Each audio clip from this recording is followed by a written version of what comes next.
Wapendwa, napenda kuwasalimia popote mlipo. Happy New Year. Nimewasalimia Happy New Year maana bado mwaka haujazeeka. Anayezungumza nawe ni Senior Pastor Mutuma.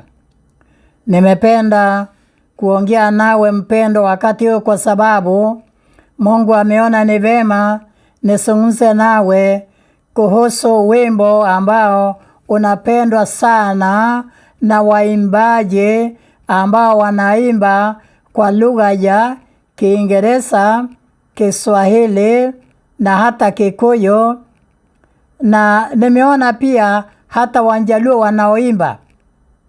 Hao tu ndio makabila ninajua ya kwamba wanajua wimbo ambao unasema kuria guothe angiendavie.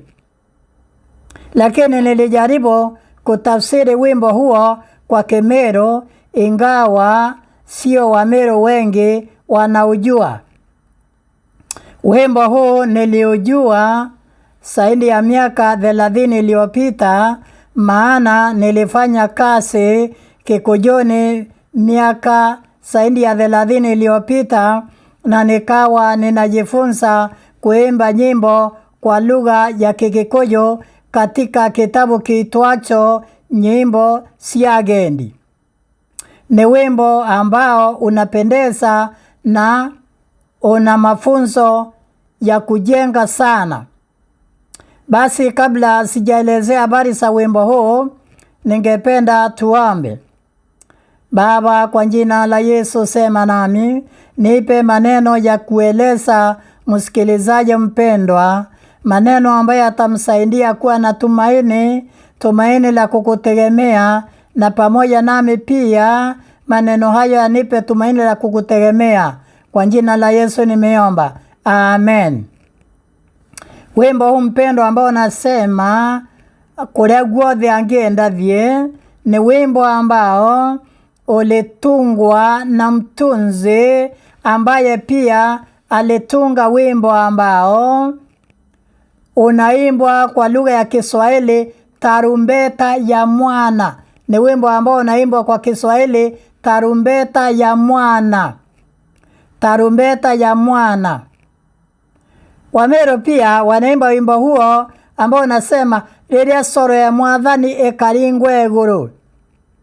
Wapendwa, ninapenda sana kuelezea juu ya nyimbo zilizotungwa na waumini wa zamani, na katika channel ya YouTube yangu ambayo ukitembelea channel ya YouTube yangu utapata jina Pastor Mutuma Senior.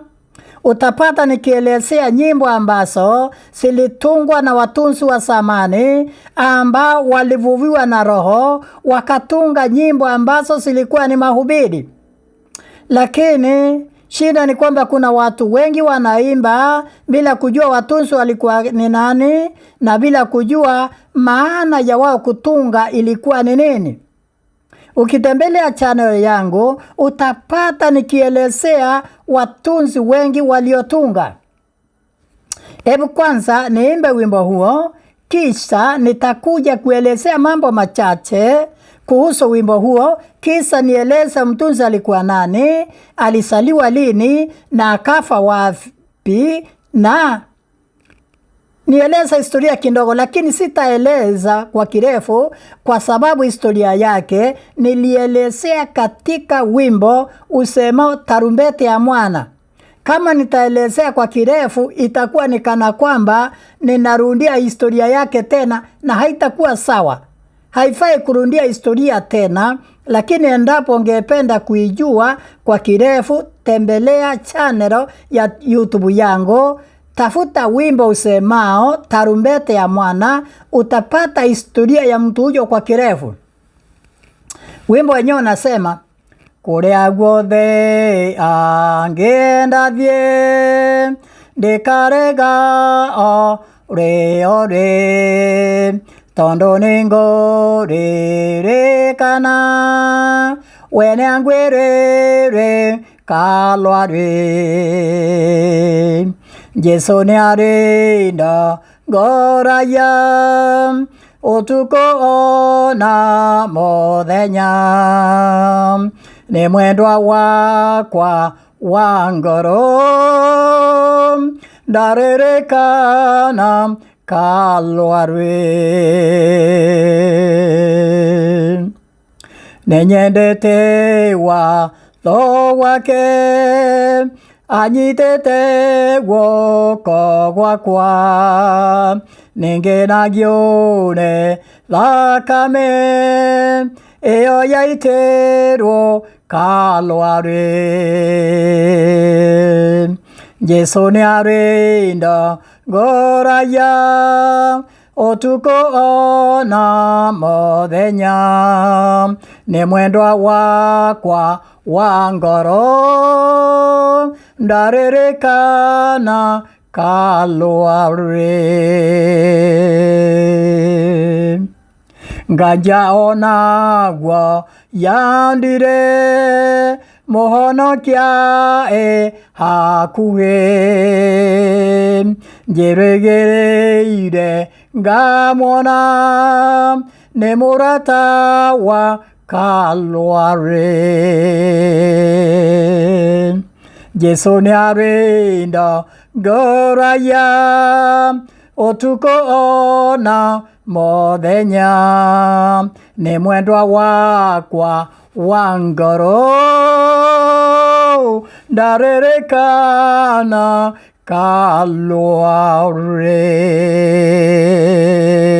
Kalvari. Mpendwa, mtunzi wa wimbo huu jina lake aliitwa Jim Black. Jim Black ndiye aliyetunga wimbo uitwao Tarumbeta ya Mwana.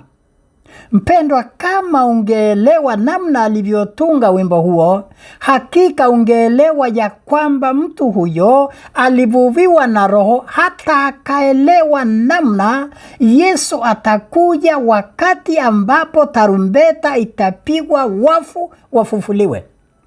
Lakini nimesema sitarundia, ila nataka tu niseme kwa kifupi ya kwamba alisaliwa mwaka wa 1856 na akafa 1938, na alisaliwa katika mji wa New York.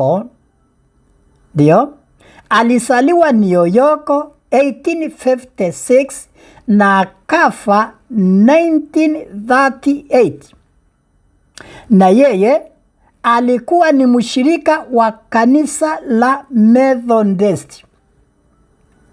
Jambo la kupendeza ni kwamba alikuwa ni mchungaji wa kanisa la Methodist, na alipendezwa sana na uimbaji. Na maajabu ni ya kwamba alitunga nyimbo kiasi sa 1,500, na pia inasemekana ya kwamba alishiriki katika kamati ya kutengeneza nyimbo, kamati itwayo ya Methodist Hymnal, na alishiriki mwaka wa 1905 kanisa ya Methodist Hymnal, mwaka wa 1905 ya kutengeneza nyimbo. Alikuwa ni mtunzi wa nyimbo nyingi, ni nyingi. Si nimesema ya kwamba 1,500 nyimbo nyingi tunasoimba, ni nyingi kweli. Alimpenda Mungu na alipenda pia kufundisha sana watoto nyimbo. Mpendwa, wimbo huu wake unanipendeza sana, maana anasema ya kwamba popote niendapo, nataka nikuahidi ya kwamba nitakuja kuimba wimbo huu siku moja tu. Nitaimba kwa lugha 3, nitarundia tena kuimba kwa Kikuyu, nitaimba kwa lugha ya Kemero, na nitaimba kwa lugha ya Kiswahili.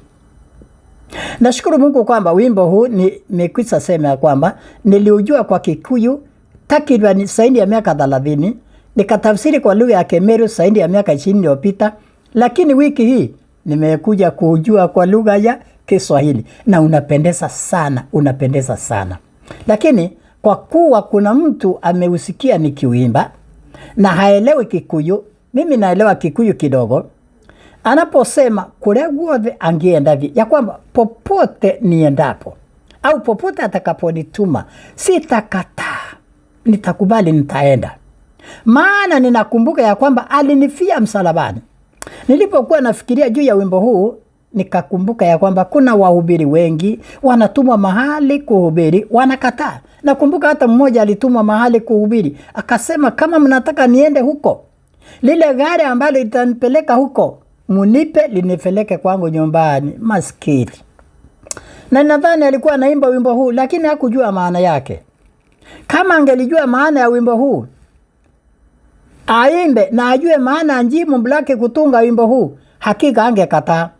Maana Njimu Blaki anasema ya kwamba popote ambapo utanituma nitaenda, sitakataa. Ni kweli? Popote Mungu anapokutuma uende, nenda. Maana usipoenda, pengine ukatalie mahali ulipo. Hapo ulipo ukikatalia hapo, hata kifo kinaweza kukupata hapo. Nakumbuka mhubiri fulani huku ng'ambo alihubiri na katoa wito watu waende kuhubiri Afrika.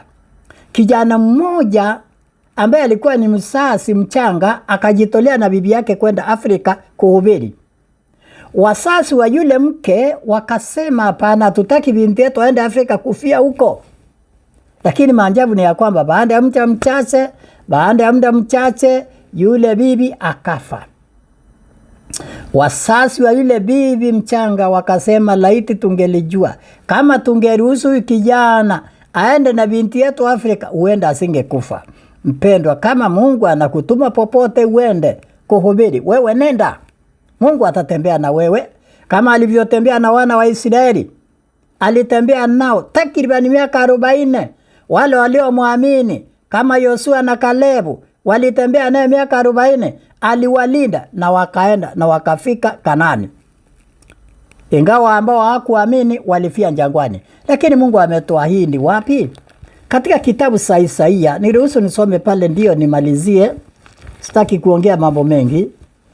Isaia, niruhusu niende pale Isaia, ni sura ngapi? Pale sura 40. Isaia pale, Isaia naenda pale Isaia 40 na ngapi? Ndio. Kitabu cha Isaia anasema nini? Anasema usiogope. Ndio, 43. Wacha nianze fungu la kwanza, nasema lakini sasa Bwana aliyekuuluku Yakobo, aliyekuumba Israeli asema hivi, usiogope, maana mimi nimekukomboa, nimekuita kwa jina lako, wewe uwangu. Usipitapo katika maji mengi nitakuwa pamoja nawe, na katika mito haitakuharakisha. Uendapo katika moto hautateketea, wala mwali wa moto hautakuunguza. Maana mimi ni Bwana Mungu wako, mtakatifu wa Israeli, mwokozi wako. Nimekutoa Misri kuwa ukombozi wako, nimekutoa Kusi, nasema kwa ajili yako. Mungu anaahidi ya kwamba atatembea na wewe. Hata ukipitia kwenye maji, hata upitie kwenye mto, hautateketea. Lakini Njimu anasema napenda sheria yako, ninjiendete watho wake. Anasema napenda sheria yako. Anasema yeye ananishika mkono. Ninamfurahia kwa sababu ya damu yake iliyomwagika pale Kalvari. Ndio, mimi na wewe tunaishi kwa sababu ya damu ya Yesu iliyomwagika pale msalabani. Damu ya Yesu iliyomwagika msalabani, kama sio hiyo damu hatungekuwa tunaishi. Hiyo damu ya Yesu iliyomwagika msalabani ndio inatutakasa. Kupitia kwa hiyo damu ya Yesu ndio tunaokolewa. Kama sio damu ya Yesu tungekuwa tumeangamizwa. Lakini kumbuka, waraka wa kwanza wa Yohana 1:9 inasema, tukisiungama dhambi zetu, yeye ni mwaminifu na wa haki, atatusamehe na atatuondolea na udhalimu wote. Kupitia kwa damu ya Yesu tunatakaswa. Kwa hivyo Njimu anasema ya kwamba anafurahia damu ya Yesu ambayo ilimtakasa, iliyomwagika pale msalabani Kalvari. Sasa anasema mimi sina woga, kwa maana mkombozi wangu yu karibu. Na anasema njeregereire ngamuona, ninatasamia kumuona, maana ni rafiki wa Kalvari, ni rafiki. Ni rafiki. Yesu ni rafiki yangu, ananipenda. Wanadamu wote watakuacha, baba na mama watakuacha. Isaya 49 fungu la 15 inasema mama anaweza kuacha mtoto wake anyonyaye, lakini Mungu hata kuacha wewe. Yeye ndio rafiki wako ya kweli. Natoa wito kwako ya kwamba muamini Yesu. Maana anasema katika Mathayo 11:28, njooni kwangu wewe unaelemewa, njooni kwangu ninyi nyote msumbukao na wenye kulemewa, nami nitawapumzisha. Yesu anakupenda. Yeye ndio rafiki wa kweli. Katika waraka wa Yohana sura 4 inasema ya kwamba Mungu ni upendo, anakupenda na upendo wake haubagui wema na wabaya, anawapenda wote. Yeye ndio rafiki wa kweli. Yesu ndio rafiki wetu. Hakuna hata mwenye dhambi hata mmoja asiyempenda. Yeye anatupenda na upendo itoa kwa lugha ya Kigiriki agape, anatupenda. Kwa hivyo Njimu anasema ya kwamba ninatasamia kumuona, maana ni rafiki wa Kalvari. Rafiki yule aliyeangikwa pale msalabani Kalvari, anakupenda na ananipenda. Kwa hivyo anakuhitaji na ananihitaji. Hila anachohitaji kwako tu ni umuamini na ni muamini. Lakini anasema mkinipenda mtafuata amri zangu. Mpendwa, nataka niombe kwa ajili yako ili Bwana akusaidie kutoa moyo wako kwake ili autawale, na akusaidie kumpenda, na akusaidie kuwa na roho kama hiyo Njimu Black ya kusema ya kwamba popote Yesu atakaponituma nitaenda, na tena wewe uamue kufuata sheria zake, kwa sababu atakushika mkono. Tena ufurahie kutembea pamoja na yeye.